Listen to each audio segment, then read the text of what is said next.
Welcome to the Specialty Search and Recovery.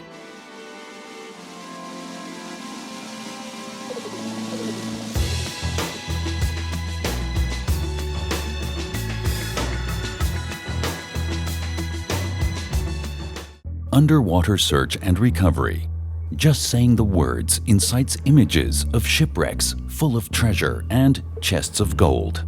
Taking SSI's search and recovery program provides in-depth information on necessary equipment, skills, knowledge, and experience required to execute a recreational, not a professional, search and recovery operation for small to medium-sized objects. Training in search and recovery diving will help you hone your current diving skills more than you could ever imagine. Let's start by examining various factors that affect your underwater searches. It is no big secret that a strong attitude is everything when you are part of a team, no matter how big or small the team may be. This is no different as it applies to search and recovery diving. In fact, diver and team attitude may be the single most important factor when considering the success of a search and recovery operation. Training level and experience is equally important to the success and safety of the team. Each member must be qualified to meet and ideally exceed the requirements of their assigned duties, or be placed in a position that suits their training and experience level.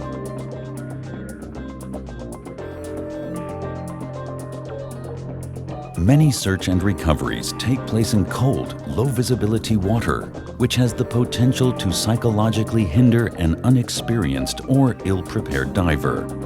Dark water combined with increasingly cold temperatures can be extremely disorienting to the diver and could lead to vertigo and panic if uncorrected.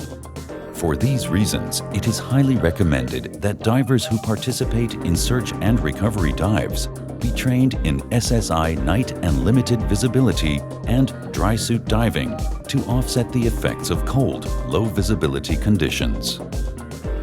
Attitude, level of experience, orientation, comfort, visibility, communication, and availability of immediate assistance all affect the psychological well-being of a search and recovery team member. With proper training, good planning, and the correct equipment, each of these factors can be enhanced so that problems will be minimized, if not eliminated. Believe it or not, equipment-related stressors, though easy to eliminate, are one of the most common problems in diving. In most cases, poor maintenance is the reason for equipment malfunctions. As a search and recovery diver, adding SSI's equipment technique specialty will be invaluable. This is a course designed for basic field repair and proper equipment maintenance, which will improve the life of your total diving system.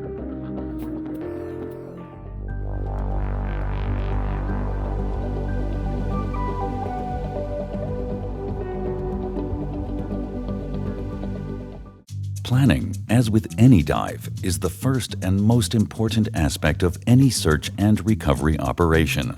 To begin the planning phase, equipment and personnel requirements should be evaluated based on the scope of the operation.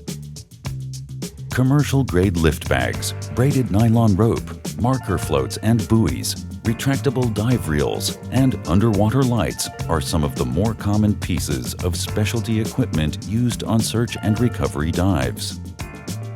When choosing lift bags, be sure to use commercial grade with the appropriate lift capacity. Check each bag on the surface for leaks by filling it with water and visually looking for leaking water. Inspect all other components for function and worn parts. Ropes and lines should be braided nylon rope and continuous lengths. Marker buoys and floats are needed to mark the starting and stopping location of a search, to mark a working diver's location, and to mark the location of objects. It's a good idea to have several buoys or floats available for even the most basic operation. The following personnel descriptions and responsibilities are general and do not include all of the possible responsibilities for each position. nor will each position be required for every search and recovery operation. Please consult your SSI Search and Recovery Manual and instructor for more in-depth information. The diving supervisor is in charge of the entire search and recovery operation and is usually the most experienced individual in the team. Along with coordinating all of the data relating to the operation requirements, the dive supervisor performs all of the briefings, coordinates all diving activities during the operation, and modifies the operational schedule as circumstances require. The supervisor also has the ability to cancel all operations for any reason at any time. The working diver may act as the safety diver, the searching diver, or an in-water tender for another diver during the operation. On the surface, the working diver is responsible for performing mock or dry runs of their responsibilities, which may include completing a walkthrough of the search and/or recovery using the same equipment that will be used on the dive. The first and most important rule for working divers is to never take any chances or push the limits beyond your abilities. The tender acts as the working diver's surface support by tending the diver's lines, maintaining communication with the diver, passing tools to the diver, and assisting the diver into and out of the water. The tender is also the primary emergency safety diver in the event that the working diver requires immediate assistance underwater or on the surface. Therefore, it is highly recommended that the safety diver holds at a minimum the SSI Diver Stress and Rescue and the React Right certification. The boat captain is responsible for the boat, its crew, and its operation. The boat captain has no authority over the search and recovery operation, except when it puts the boat, its crew, or its passengers in harm's way. The boat captain and dive supervisor work hand in hand to ensure smooth workings between boat operations and search and recovery operations. Communication between team members, especially from the surface to underwater and vice versa, must be established and agreed upon in the planning stages of the operation. The type of communication system used for the operation may range from simple line pull signals to full face mask radio communication devices. Regardless of the type of system used, all communication methods must be clear, concise, and simple. The primary rule in rope signaling, with the exception of lift bag filling and emergencies, is that the tender always initiates signals. For example, 2 pulls initiated from the tender means, "Are you okay?" 2 pulls in return from the diver means, "Yes, I am okay." If the tender receives no signal from the diver within 30 seconds, the tender signals again. If there is still no response, the tender pulls the diver in. 2 pulls on the rope from the diver indicates that he or she has begun filling the lift bag, while 3 pulls on the rope indicates an emergency situation. In this situation, help should be deployed immediately to the diver.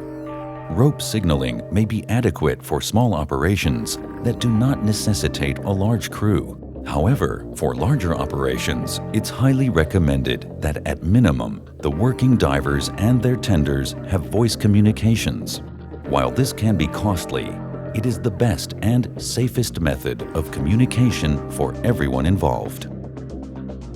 Prior to the creation of a search and recovery dive plan and dive briefing, a well-constructed evaluation of the object to be recovered should be completed. How big is the object and how much does it weigh? This will help you to determine the amount and sizes of lift bags that may be required to lift the object. Also, what is the bottom like where the object rests? Is it muddy, rocky, or sandy? A muddy bottom might suggest that you will need more lift to do the suction factor of mud, while a rocky bottom suggests that the object might be stuck. How deep do you suspect the object to be, and will you require lights? It's recommended that all crew members be trained in SSI deep diving and night and limited visibility diving if you answered yes to these questions. The dive briefing is the responsibility of the dive supervisor to oversee. While he or she may not provide the information for the entire briefing, it is his or her responsibility to ensure that all the information needed is delivered and understood by all members of the dive team.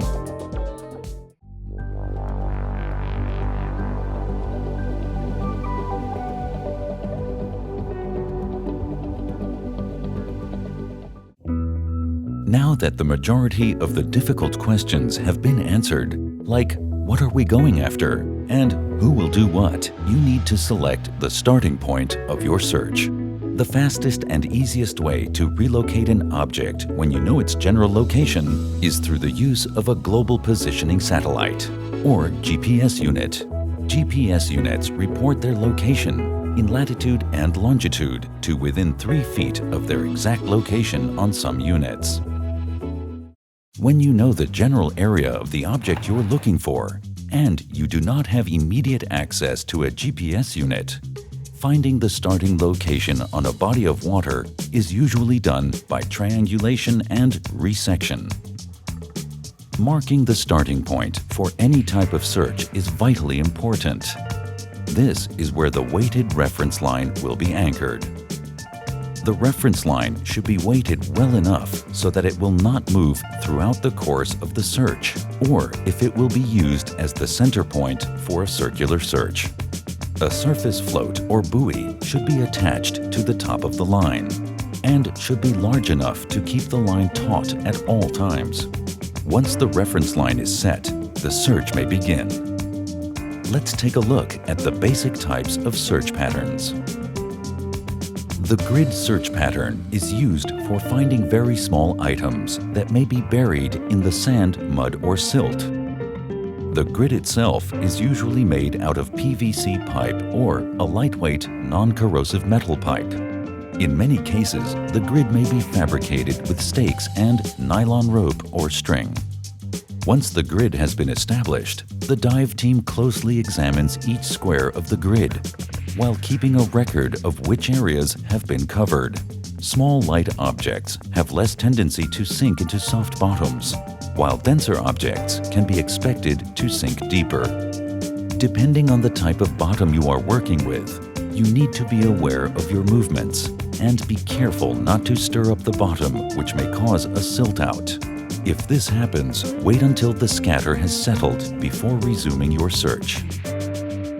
Under most circumstances, circular search patterns are the easiest to set up and perform, as they allow a minimum of divers to cover a relatively large area.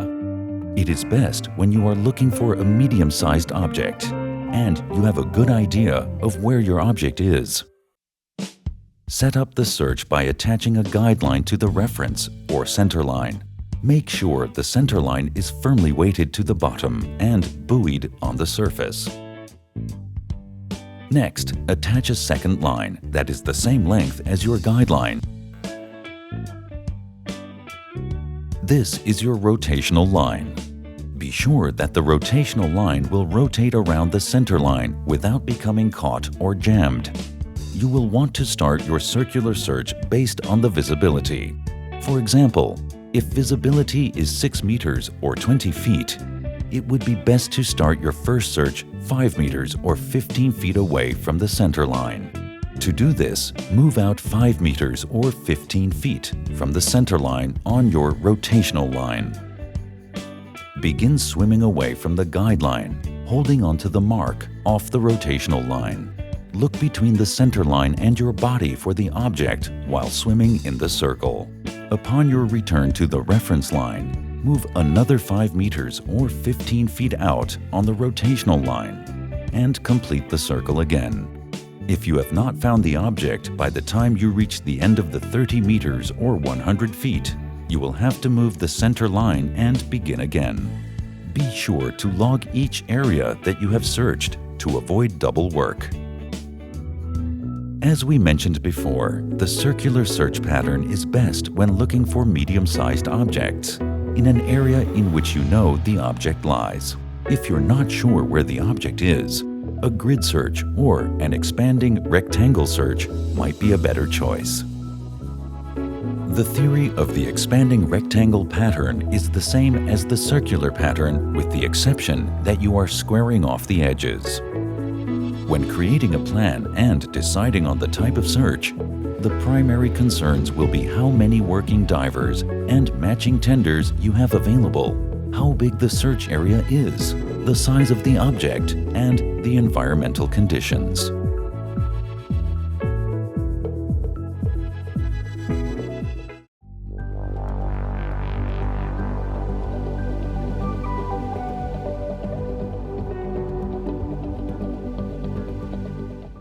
Each recovery will have a minimum of 4 phases: securing the object underwater, providing lift, lifting the object, and securing the object on the surface. The lift bag to weight ratio for lifting an object is 2:1. For example, if you are lifting a 25 kilogram or 50-pound object, you should have at least 2 25 kilogram or 50-pound lift bags, or 1 50 kilogram or 100-pound lift bag. If you want to know more about the physics and physiology of diving, SSI recommends the Science of Diving specialty.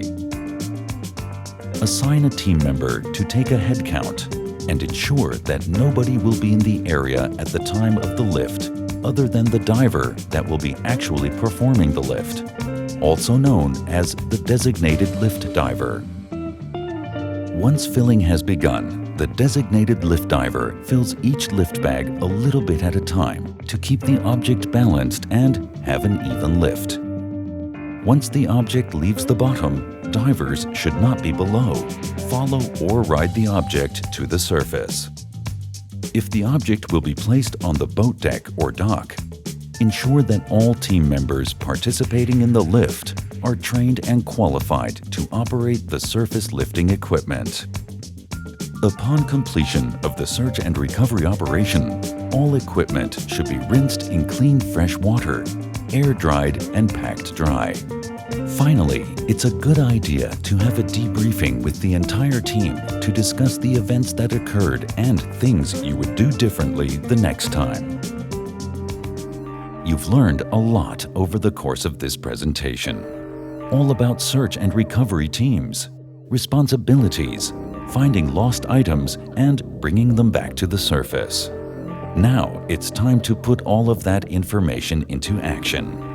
Your SSI instructor is eager and ready to assist you in perfecting your skills, so you'll be ready to go on your first search and recovery operation.